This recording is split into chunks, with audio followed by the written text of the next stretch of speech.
നമ്മളെ അടിപൊളി ഒരു അടിപൊളി വ്യൂ. ഞാൻ ഈ ഇടയ്ക്കിടയ്ക്ക് വ്യൂ എന്ന് പറയുന്നത് നിങ്ങൾക്ക് തോന്നുമായിരിക്കും ഞാൻ ചുമ്മാ പറയുന്നതാണ്. ഹംഗറി വന്നിട്ട് വ്യൂ എന്നാണ് പറയുന്നത്. പക്ഷേ നിങ്ങൾ ഈ കാണാൻ പോകുന്നതാണ്. എൻ്റെ അറിയാൻ ഞാനേ കണ്ടിട്ട് എനിക്ക് ഞെട്ടിപ്പോയി. അതേമാതിരി ഒരു പള്ളിക്കകത്ത് പണിഞ്ഞു വെച്ച പെയിൻറ്റിങ്സ്, അതേമാതിരി ആ കളറ്, ലൈറ്റ്, ആ വർക്ക് എല്ലാം കൂടെ ചേരുമ്പോൾ നമ്മളത് കണ്ടിരുന്നു പോകും. അതേമാതിരി ഉള്ളൂ ഈ ബാക്കി കാണുന്ന പള്ളിയുണ്ട്. അതാണ് ആ പള്ളി. നമുക്ക് അകത്ത് കയറി നോക്കാം.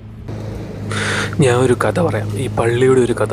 1979 ഒരു നഗരത്തെ ഒന്നരച്ച് ഒരു വലിയ വെള്ളപ്പൊക്കം ഉണ്ടായി. നഗരത്തിലെ ഏതാനും ചില കെട്ടിടങ്ങൾ മാത്രമാണ് അവശേഷിച്ചത്. ആ ദുരന്തത്തിൽ ആ നഗരത്തിലെ ആളുകൾ ഒരു പ്രതിജ്ഞ എടുത്തു. തങ്ങളെ പൂർണ്ണമായും രക്ഷിച്ച മാതാവിൻ്റെ പേരിൽ ഒരു വലിയ പള്ളി പണിയണമെന്ന് അവർ വാഗ്ദാനം ചെയ്തു.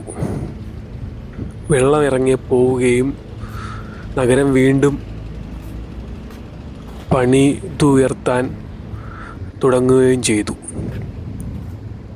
അങ്ങനെ 1913 ഈ പുതിയ പള്ളിയുടെ നിർമ്മാണം ആരംഭിച്ചു.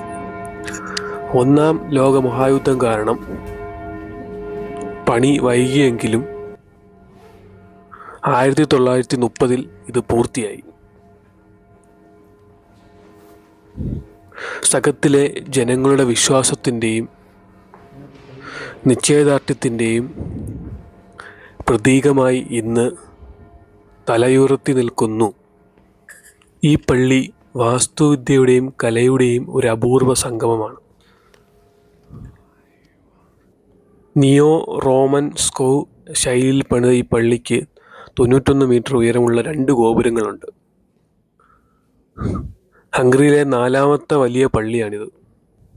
അകത്ത് അതിമനോഹരമായ ചിത്രങ്ങളും മൊസൈക്കുകളും അതുല്യമായ ഗ്ലാസ് ജനലുകളും കാണാം. യൂറോപ്പിലെ ഏറ്റവും വലിയ ഓർഗനുകളിൽ ഒന്ന് ഇവിടെയുണ്ട്. അതിന് 900-ലധികം പൈപ്പുകൾ ഉണ്ട്.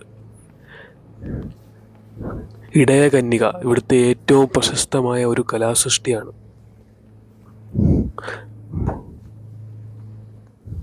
പരമ്പരാഗത ഹംഗറിയൻ ഇടയൻ്റെ വേഷം ധരിച്ച ഒരു മാതാവിൻ്റെ മൊസൈക്കാണിത്. അവിടുത്തെ പ്രാദേശിക സംസ്കാരത്തോടുള്ള ആദരവാണ്.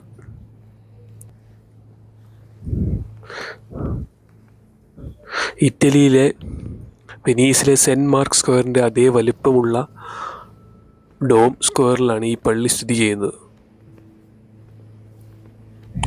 ചുരുക്കത്തിൽ ഈ പള്ളി ഒരു ആരാധനാലയം മാത്രമല്ല, പ്രതീക്ഷയുടെയും വാസ്തുവിദ്യയുടെയും ഒരു മാസ്റ്റർ പീസാണ്. സെഗത്തിൻ്റെ നഗരത്തിൻ്റെ ചരിത്രപരമായ വ്യക്തിത്വത്തിൻ്റെയും പ്രതീകമാണ്.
വീഡിയോ കാണുന്ന എല്ലാവരും നമ്മുടെ യൂട്യൂബ് ചാനൽ സബ്സ്ക്രൈബ് ചെയ്യണം, മറക്കരുത്.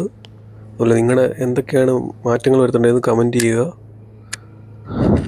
കൂടുക, മറ്റുള്ളവർക്ക് ഷെയർ ചെയ്ത് കൊടുക്കുക. ഇങ്ങനെയുള്ള കാഴ്ചകൾ അവരിലേക്കും എത്തട്ടെ. നിങ്ങൾ കണ്ടോ? നിങ്ങൾ കണ്ണ് നമ്മൾ അകത്ത് കയറി കണ്ടില്ല, ഞാൻ കാണിച്ചത് നിങ്ങൾ കണ്ടില്ല. നിങ്ങൾക്ക് എന്താ പറയുക? ഞാൻ പറഞ്ഞ കള്ളമാണ്, അടിപൊളിയല്ലയോ? അടിപൊളി. നിങ്ങൾ ഇത് കണ്ടിട്ട് കാണാതാരും പോകരുത്. അതേപോലെ എല്ലാവർക്കും ഷെയർ ചെയ്ത് കൊടുക്കുക. ഓക്കെ.